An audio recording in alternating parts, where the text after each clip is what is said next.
Talkin Live Classics TV. We have all the classic movies and TV from the golden age of Hollywood 24/7, including Saturdays for your kids. You will be reliving the morning TV you grew up with. Also watch Talkin Live Classics TV anytime on our Roku channel.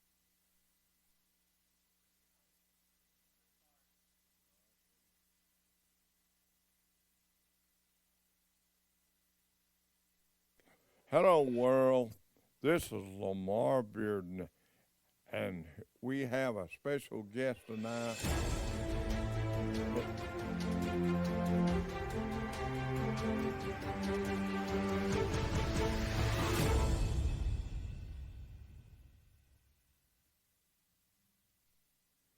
I'm waiting on my guest to come in here. We're waiting on him to call in. His name is Geoffrey Mark. He's like a walking encyclopedia when you're talking about movie stars. I mean, his special is talking about Lucille Ball, because she helped him get started, and he thinks the world of her. And he's got a book coming out, and he's also doing a play, playing Ella Fitzgerald in Time for Your. I mean, he's just doing all kinds of stuff. But he's about to come on right now. We're waiting on him to come on, and we hope that all of you will stay tuned. And we also have the Beast, Dan Southerton. He is supposed to come on earlier today, and I think he got tied up to something. He's a very busy man. Okay, I think I hear Geoffrey Mark calling in right now, getting ready to come on.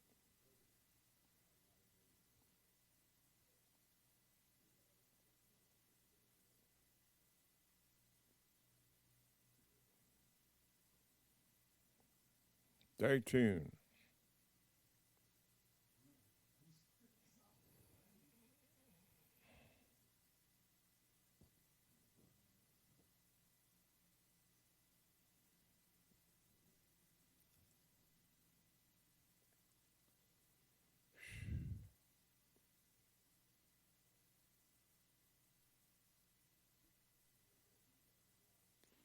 Okay, well, I didn't know I was still on.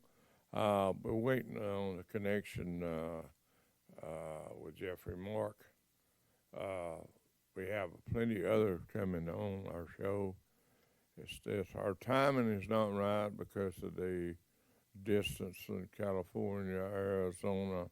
We're 2 hours difference in Arizona, 3 hours in California, and it's just a lot of issues we're going through on this time zone here, and they run back the time an hour. Arizona does not; they stay at the same time zone. So we're waiting on them to come on. Geoffrey will be first.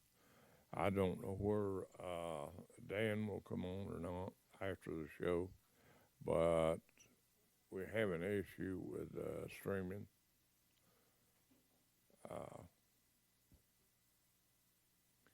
Remember now that we will be on January. We'll be on NBC in Nashville, Tennessee, at 4:00.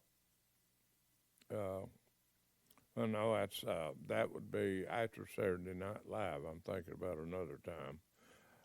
We'll be on the NBC network every Saturday night, right after Saturday Night Live. Of course, that will be Central Time in Nashville.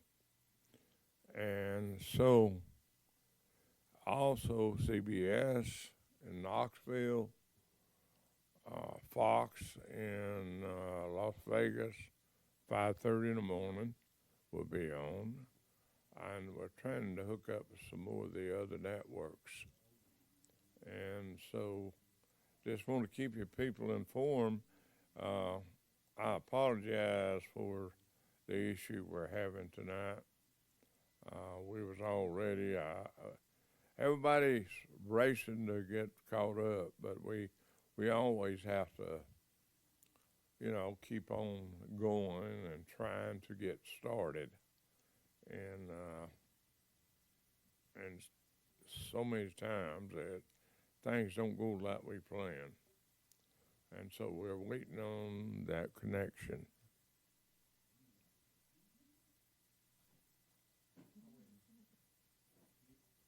Is he on the line yet? Okay, well.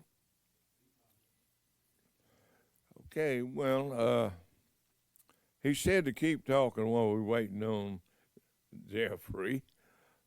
And we just got so many things lined up for. Okay, we're here. Here it comes, Geoffrey Mark.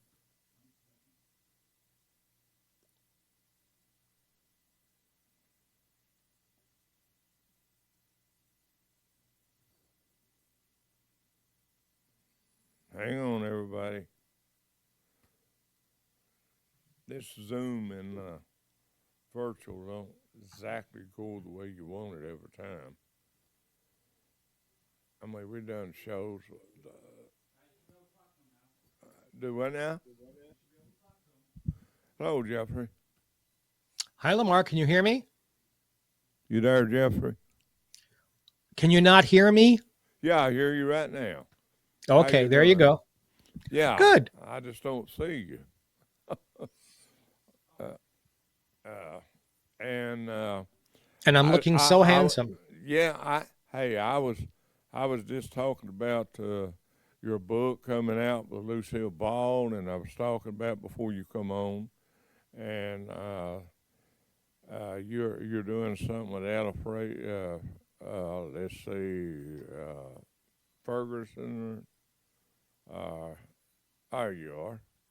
But you got a album coming out now. Is that true? I have an album coming out next year called Geoffrey Mark Sings the Ella Fitzgerald Songbook.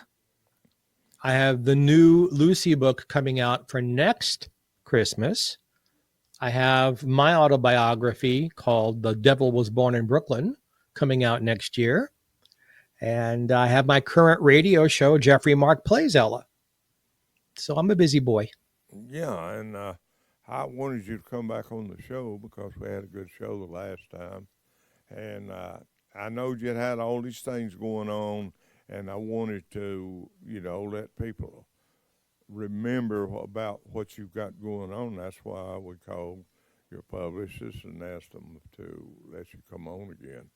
And also now we're running shows right after Saturday Night Live. So you'll be on Nashville. This show will air in Nashville right after Saturday Night Live on NBC. It goes out on cable. I was lucky enough to actually be in the audience the first season when SNL was first getting started in New York. We hadn't had a live show in New York City in quite a while that late at night.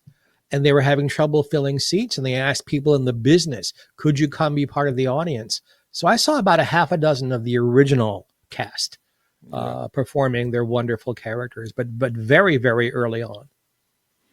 Yeah. Well, and also, I'm just telling you where you're going to be. Your show will be aired in Knoxville, Tennessee, this show, and you will be 5:30 in the morning in Las Vegas. Everybody's up all night anyway. So.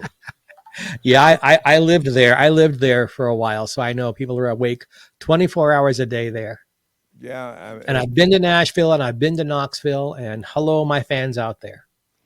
Yeah, and they will remember you because you also be on a billboard. So. Wow.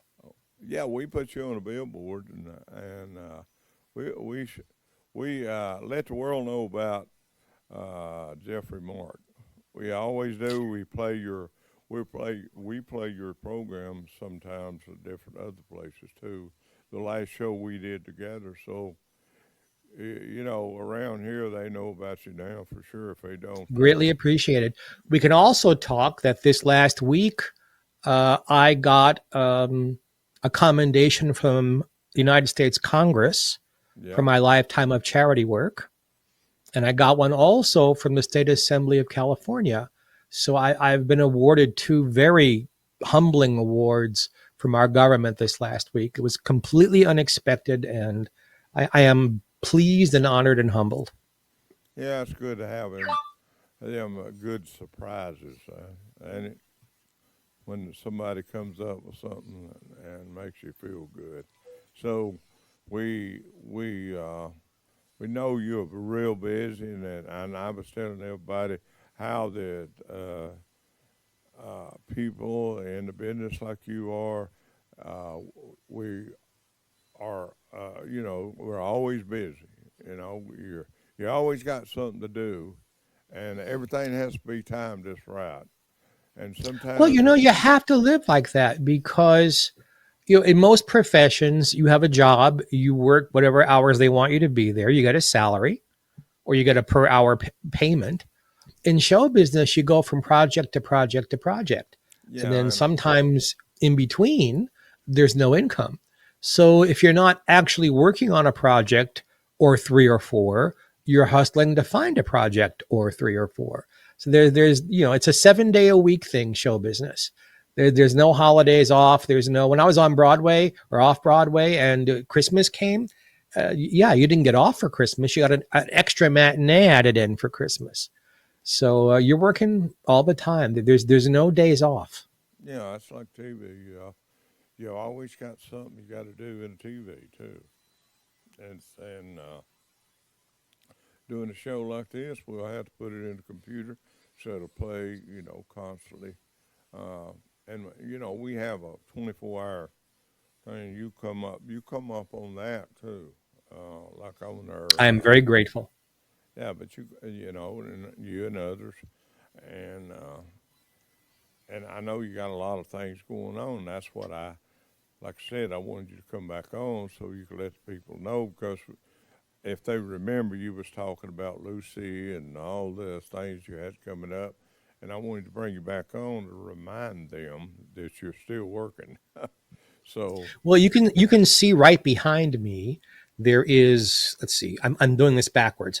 The original Lucy book is up here, but then way up over here, there's this big photo of Lucille Ball of various ages, and that's going to be the cover of the new Lucy book. Um, Wonderful, wonderful artist Henry Lamar painted that for me. It's an oil painting, and it was allowing me to use that as the cover of the new book. So I'm very grateful for that as well. and so your book's coming out. Is it a certain date? You got it set up yet? It'll be available for Christmas of next year. Oh, So it'll be a great Christmas present next year. okay. And what you got on your album? When is it coming out? Exactly, you know. We don't have it, it's impossible to have exact dates anymore.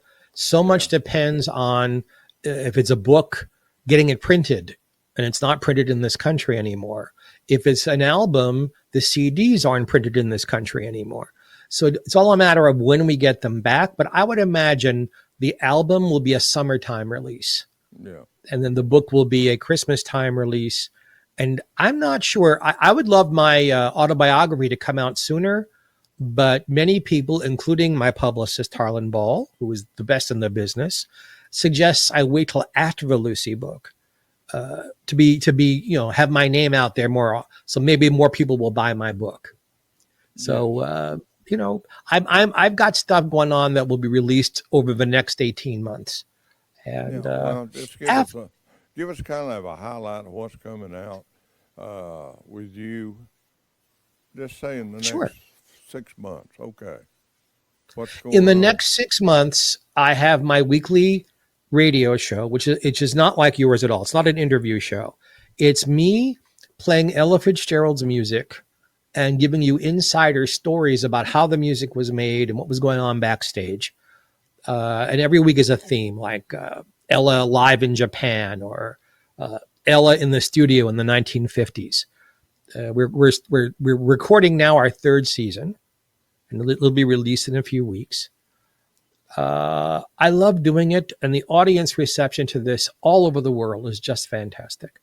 It's available on the air because a few of the stations carrying it are internet radio stations, so you can listen to it anywhere. And it's also available as a podcast in a slightly longer form on every platform you can think of. So that takes up a lot of my time.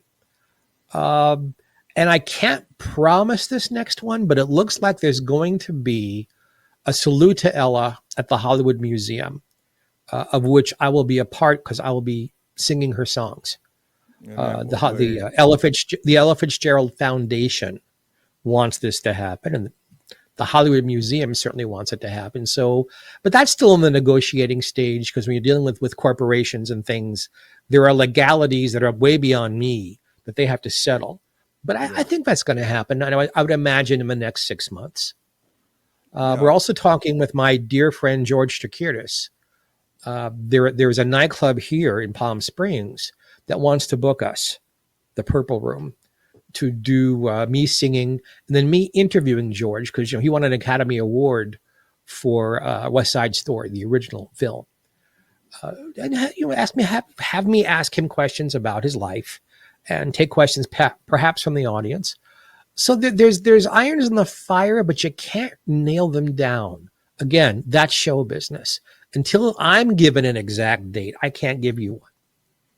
Yeah, I know it's hard. It's so hard to for you guys out in Hollywood and all, in the entertainment business to, nail down something, because something's always coming up, and you have to put it off. And maybe we have some people that's coming on our show has extended the date quite a few times because they had other things. And then we got the Hollywood strike is over.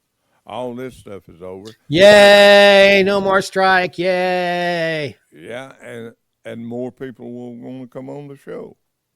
And if I may, sir, may I please give a shout out to Fran Drescher, who is our leader at the union, for handling this beautifully with class, and she took care of us. And yay, Fran. Yeah. In fact, Fran has written the foreword to my new Lucy book for me. Yeah.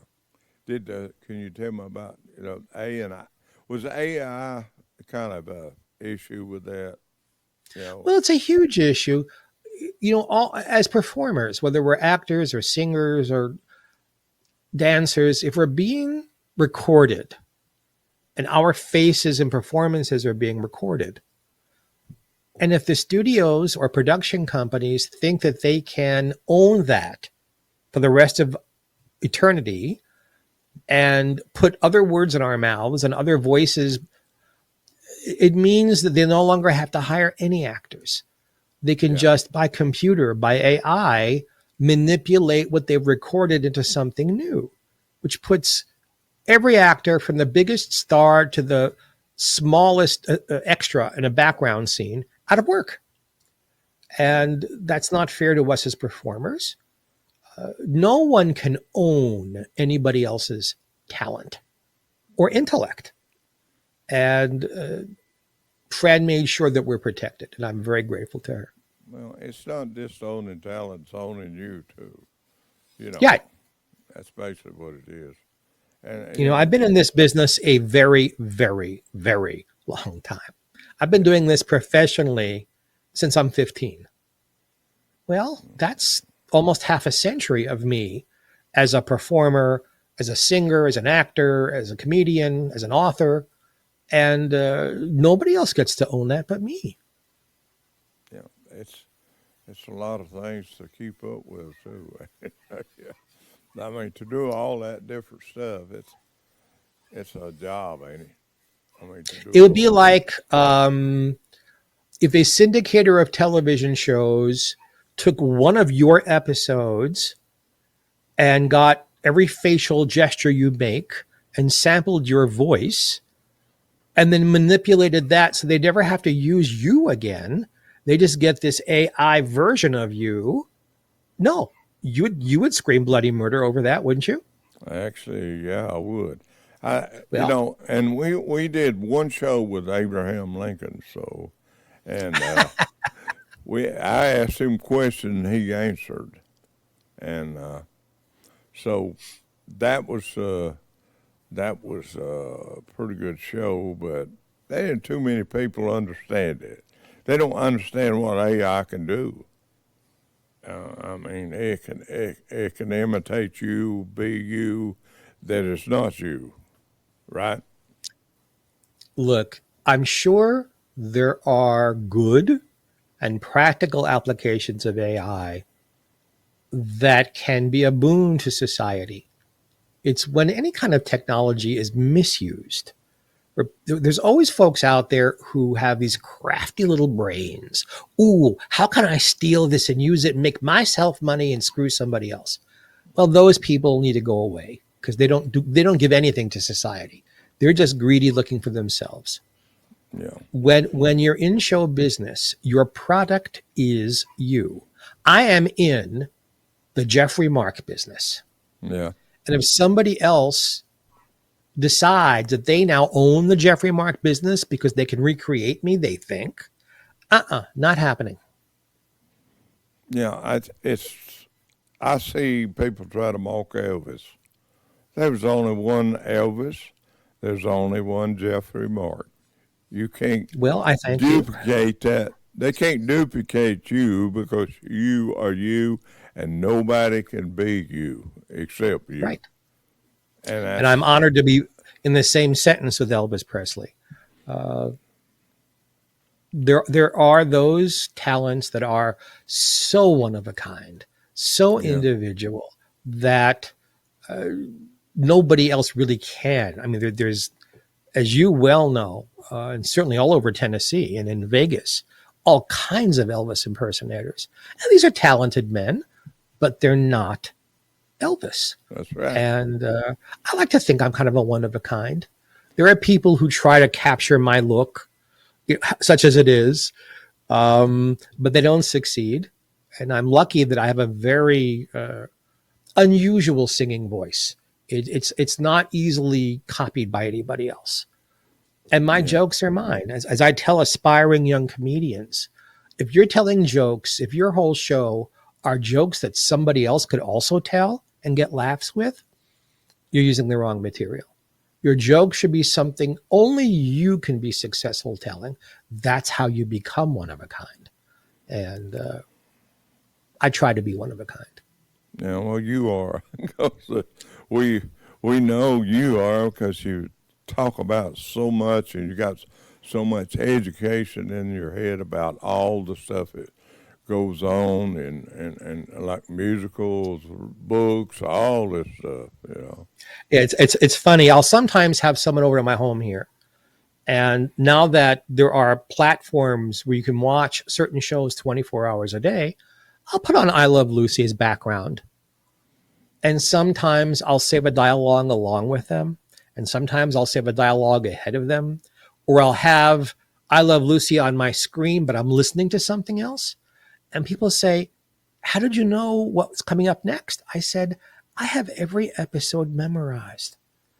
I can play a whole episode in my head from start to finish. That's a lot to carry between two ears. And that's not just I Love Lucy. It's the history of show business. I told you this to you before. From 1875 to 1975. If I don't know about it, it didn't happen. Since 1975, I know a lot, but the most recent things I have aged out of because people of my age, new music, hot young actors, they're not aimed at me. They're aimed at my grandchildren's ages. I have one 19 and one 7. They're aimed at those ages. Yeah, They don't care about my age anymore. But classic Hollywood, classic Broadway, classic radio and television and recordings and books, yeah, I'm an expert. yeah. And I tell you what, I talked to some ladies about the old classics, and I went to this store, and I was talking about classics and all that, and they would say, "Oh, we watch that all the time. We watch all the classics. We love the older stuff." That's And good to hear. yeah, there's a lot of people out there that tell me they like the old stuff, the old shows that like Lucy and all Dick Van Dyke, all them different shows that they love them shows and they watch them over and over. And I watch John Wayne over and over and over. McClintock's and all that. I watch that show. I never get enough of the same one. I mean, I watch McClintock is my favorite John Wayne movie, and I have watched it several times. Yeah, I know about what he's going to say when he says it. And it's a great show. John Wayne was a great actor and a good person. He was a great film personality. He was able to make those parts come alive. I don't know, only because he didn't do much, if John Wayne would have been taken out of his cowboy outfit and put into a suit and given a very heavy film to do. I don't know if he could have handled that or not. But certainly he handled comedy beautifully. And certainly he is. You say cowboy, even today, the first thing everyone thinks of is John Wayne. Because he did it so well. Yeah, you remember Lucille Ball when she's doing that part with him, trying to change. It was in a bar. Lucy was trying to change the script. That was good. That's from the Lucy show. Most people remember when Lucy Ricardo stole John Wayne's footprints in front of Grauman's Chinese Theater, and John Wayne came on and played himself, and he was wonderful in that. The one you're talking about is actually kind of almost funnier, where Lucy Carmichael, her second stage name, ends up on a set and interferes beautifully, and John Wayne handles it beautifully. So both times he was with Miss Ball, he really, really performed well. So I'm saying the man could do comedy. He had chops. Yeah, I always liked him better than it's westerns. I always liked him more than any of them. His shows to me was great. I liked the Alamo too. He put the bill for Alamo. You remember that, right? Yeah. He paid for all the production, direction, all. I just wondered Mr. Wayne, go ahead, sir.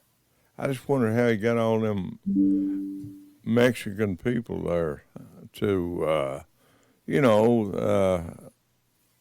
when they was fighting, for the Alamo, all that cast, all them people. How'd they do that? Now, you would know that.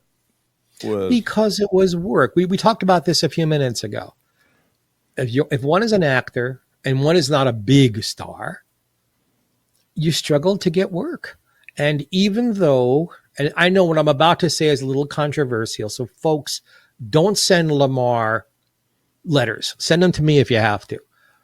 Some of the Westerns, some of the films made about the United States and Mexico did not present history accurately. Yeah. And greatly romanticized what America did and greatly underplayed the other people and our Native Americans and our Mexican friends.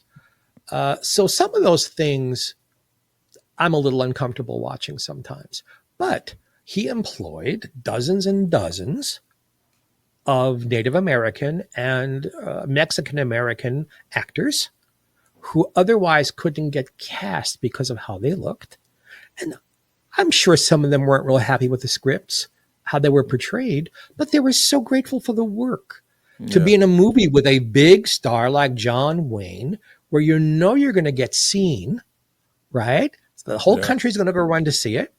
Back when we as a country, we all came together behind films, when the great movie palaces still existed. So, you trade off perhaps a little personal indignation with the gratitude for being hired. Thankfully today, getting hired as a minority is not so difficult. Yeah. And the films being made about our history are a little bit more accurate and respectful Yeah. to Native Americans and to Mexican Americans and whomever the minority is. But I Yeah. don't think Mr. Wayne personally had animosity towards people. I could name some classic American actors who were very prejudiced Yeah. and, hated Jews and hated gay people and hated black people. How sad. Yeah. Wasn't John Wayne married to a Spanish woman? Hmm. That's what Mexican I thought. woman. Yeah, that's what I thought. I think most of his wives was Spanish, wasn't Off the top of my head, I don't remember because he married a few of them. he? Yeah. The problems in his marriages were not racial. They were Mr. Wayne drank a little too much sometimes, Yeah. and that caused the problem. But Yeah. like I said, I could name people. If John Wayne suddenly materialized in my living room right now, I would invite him to dinner and be Yeah. very happy to spend the evening with him. Yeah. There were other people who publicly were prejudiced. I mean, allowed it to be in interviews like this one, and they'd say things about minorities that were terrible. Yeah, I would just tell them to go away. Yeah. I don't see color or. I mean, I see everybody as one human being. That's it. And I was married to a Spanish woman once, so. And I have a lot of friends of different races. I don't go, as I think I told you before when we was on the last show, it's not the color, the race, it's that spirit within inside them that makes them what they are. Look, we're not people with souls. We are souls with bodies. And if the soul is a good one, I'm happy to know them. Yeah. I only judge people individually, and the judgment is only in how do they treat me. That's exactly If they treat right. me well, I'm happy to have them in my life. And if they don't treat me well, I disengage. I agree with that. I understand that too. And I try to be the same with everybody. Don't matter who they are, where they come from. None of that. I don't. If they choose a lifestyle, that's on them. That's between them, not me. I had nothing to do with There that. are a whole lot of holidays coming up. Yeah, Thanksgiving and Christmas and Hanukkah and Kwanzaa and others. And you know what? Folks, invite me to them all. I will be happy to sit at your table and celebrate your holiday with you. yeah. I'm same way. Everybody that know me, Spanish and all that, they invite me. I had a friend, he's from Colombia, invite me to go spend 2 weeks to celebrate his birthday. But I said, I don't think I want to go. And of course, I have a lot of people that I deal with overseas. So, I mean, they all treat me just fine, and I treat them the same way. We laugh. Well, then you must be a good soul, sir, because that's how they react to you. Yeah, I mean, I got a guy from Taiwan, and I talked to him today, and I always kid him, about. I told him, you might he's going to Taiwan to celebrate his reunion. I said, well, I don't know. China might come over, and he laughs at me. He's got a good sense of his name. Well, his son-in-law's Tim Connolly. You know Tim Connolly, the director. That's Yes. his son-in-law. But me and him's known one another 20-something years, and we trust one another. Both of us trust. And I'm talking about a lot of money, too. I mean, we trust one another. And that's the way Good.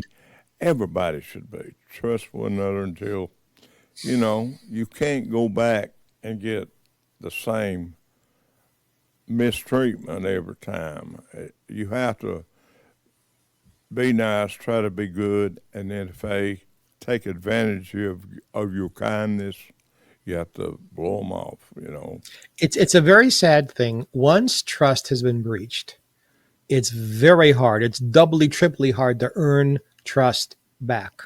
Exactly. And I've tried all of my life to be a trustworthy person. I have failed a few times, quite frankly. There are things that have happened where, oh gosh, I didn't handle that well, or gosh, that wasn't financially fair. I shouldn't have done that. But I hope those things are very, very few, and that for the most part, people think of me kindly. Well, you're human. You don't Yeah, I've control. noticed. Yeah, you don't control. You don't control everything that goes wrong.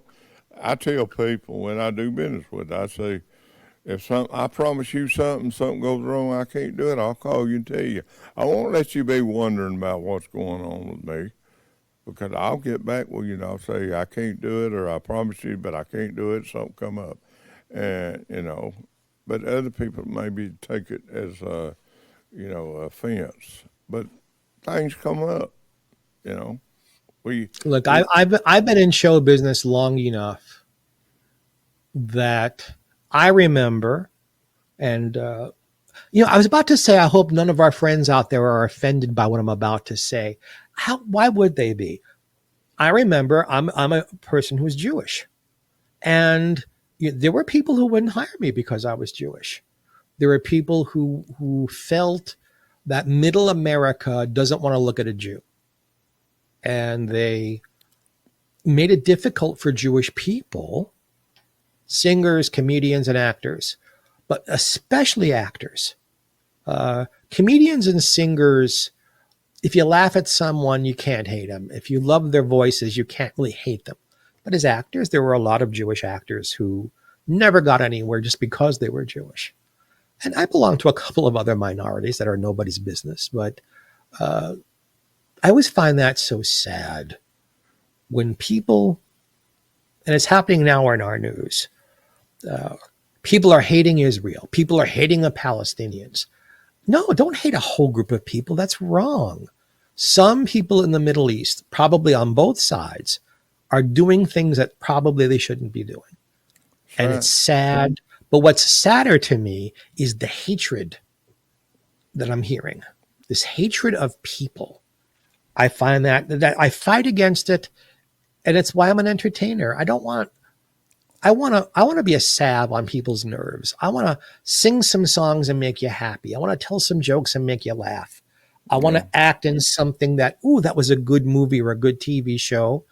Or, I just read Geoffrey Mark's new book. What a pleasure that was. That's what I want from me to society. Yeah. Well, as far as whether you're Jew or you're not Jew, you're still my friend. I consider you my friend now. Likewise, Lamar. And I'm gonna tell you something. I don't look at Jews no different than I do anybody else. And I'll be honest with you, that's the wrong way to be. The way they're doing now, hating one another because they're Jewish. I just don't like it. I think everybody should respect one another, and to try to wipe out a race of people is the stupidest thing I ever heard in my life, and ungodliest thing I ever heard. That's I applaud you, sir. And I got a friend down there from Israel down in Houston, man. Me and him, we've been friends for 25, 30 years. We argue all the time, but we still do business together. And he's a Hebrew, and we've been. Look, there are Jewish people I like and love, or both. Yeah. There are some Jewish people I don't like. There are some born-again Christians I like and love. And there are some I don't like because of what they've done individually in their lives, the good and the bad. Mm-hmm. But this mass hatred of any group of people is the dumbest thing I've ever heard. I agree. Stupid. I mean, I just don't get it. I can't figure it out, except they're evil. That's all I can say. And I just remembered, Lamar, the last time I was on your show, I promised you that the next time I would come on, I would sing a song. We're not going to do it today because I'm not prepared. Next time, I'm going to send your producer a track I will sing to, and you can play the music on your end and I'll sing on this end. Okay. All right? That'll work. And, I'd like to hear you sing. I'd like to hear how you sing. I would be very happy to. You sound like you can sing good. Now, I couldn't carry a tune in a bucket. I couldn't play an instrument. Can you play instruments? Just the voice box. I play a little piano just for my own amusement. I can drum a little bit, but nothing professionally. I sing.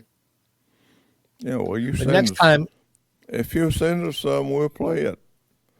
I mean, I will send you a track, and next time I'm on, I will sing for you, and that'll make me happy because I love to sing and I love to make people happy. At the ceremony where I got the congressional award I got last week, I sang "Let There Be Peace on Earth," not to any track, just alone, a cappella, no music behind me, because I've been singing that since I was 8 years old.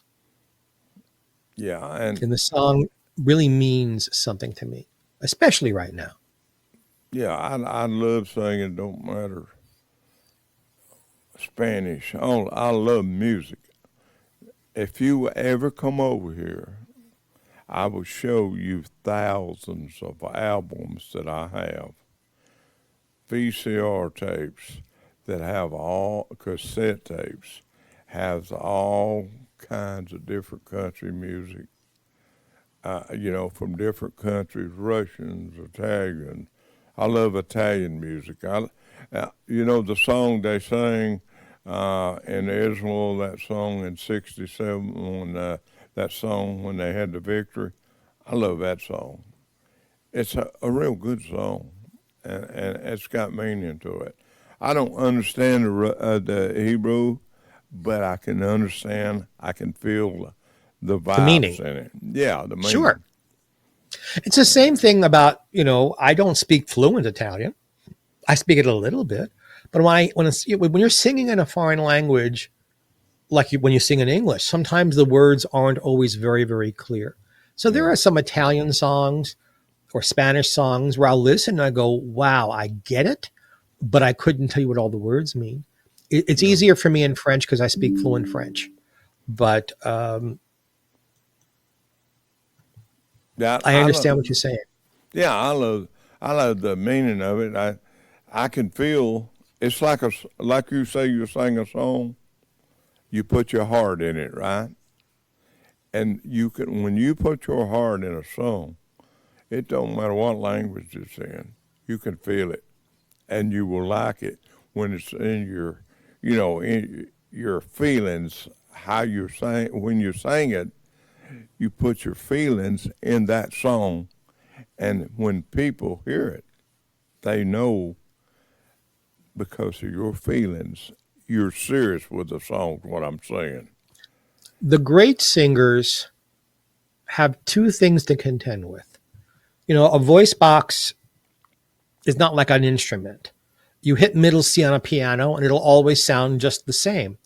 A singer, you sing better one day than you do another, or it's raining out, or you're tired, or something. So you never quite know what's going to come out. You do the best with it you can, technically. But the great singers, besides worrying about all the technical things, have to remember to perform the song, to get the meaning of what the original. I apologize for all this background noise. My computer, I shut all the noises down and it's doing it anyway.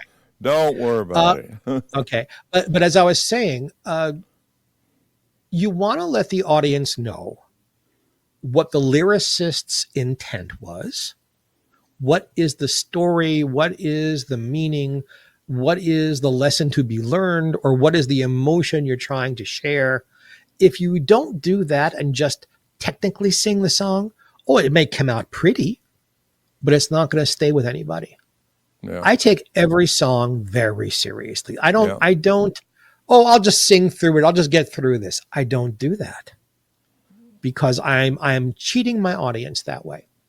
If they've paid money to come see me in a theater or a club, or even if I'm on your show and I'm singing a song, they're tuning in to be entertained, not to have me walk through something.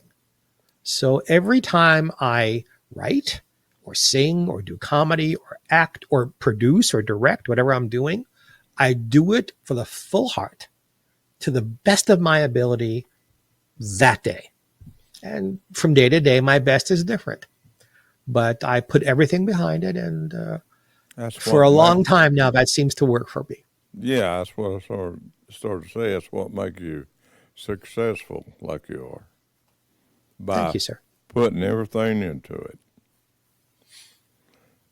And I don't do anything. I don't do things half baked. Yeah, I don't like this TV station. I won't keep adding equipment to it. It's perfect. I like things perfect. I don't like mistakes, but we have them. We can't control all the mistakes that we have. No, I do shows not as good as this one, but I do shows like this one, 100 times a year maybe. And some of the people are terrible, and some of the technology is terrible. You do the best you can.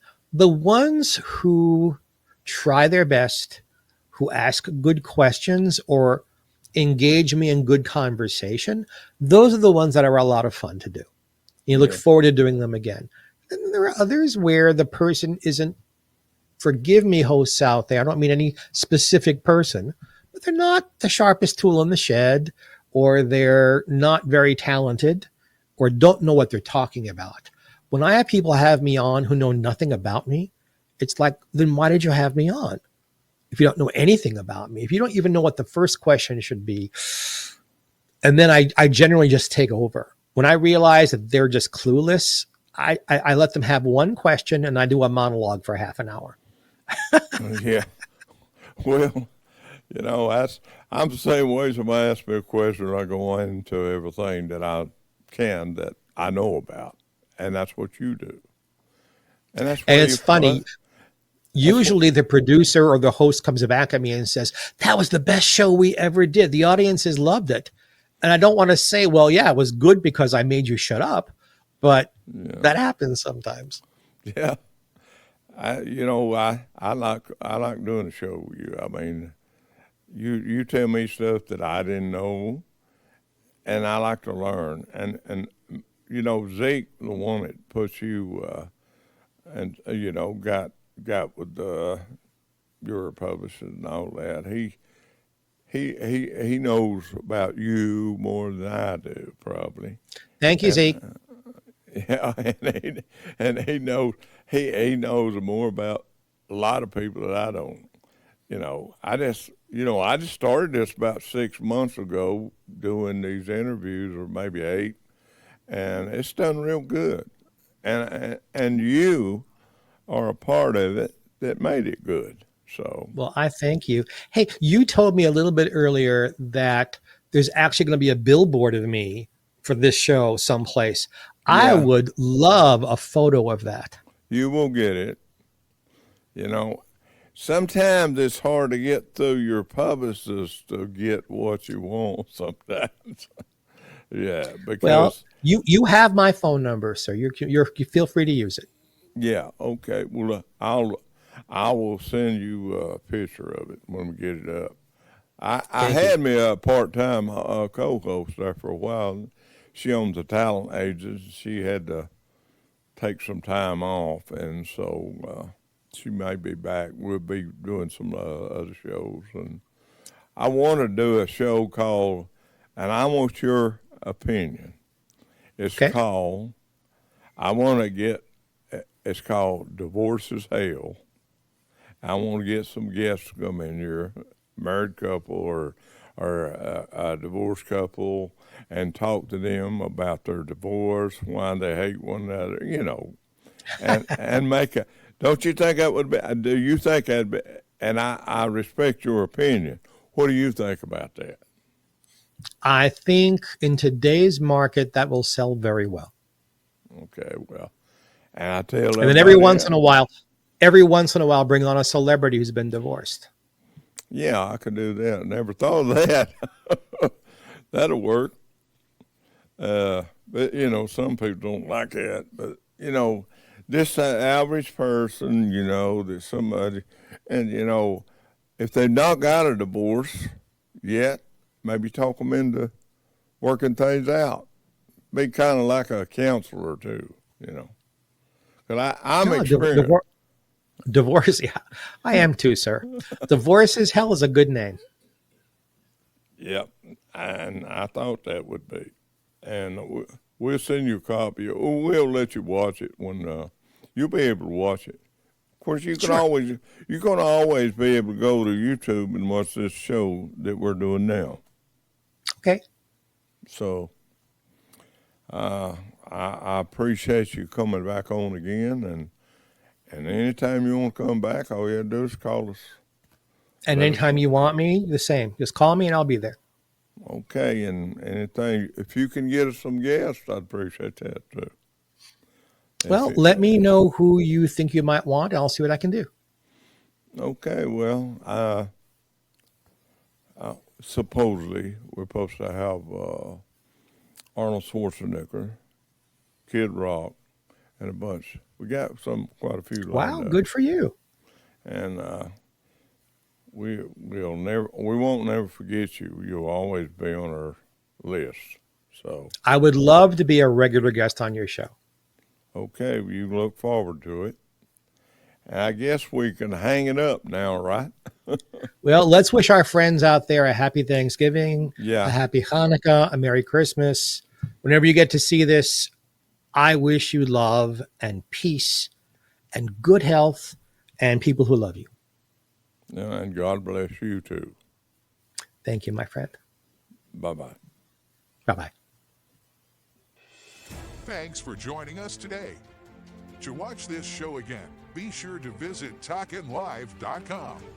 We now have Roku and Amazon Fire TV channels for you to watch from your home TV.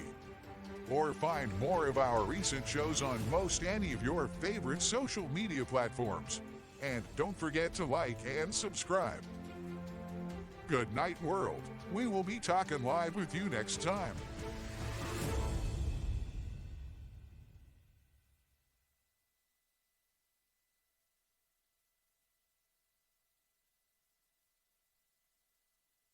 Welcome to Talkin Live Classics TV. Reserve this spot on our Classics channel today to advertise your business or showcase an upcoming event. We not only provide broadcasting for EPB customers, but we also stream 24/7 on Roku, Amazon Fire TV, and online at timelessclassicstv.com. Call our advertising department at 423-290-9194.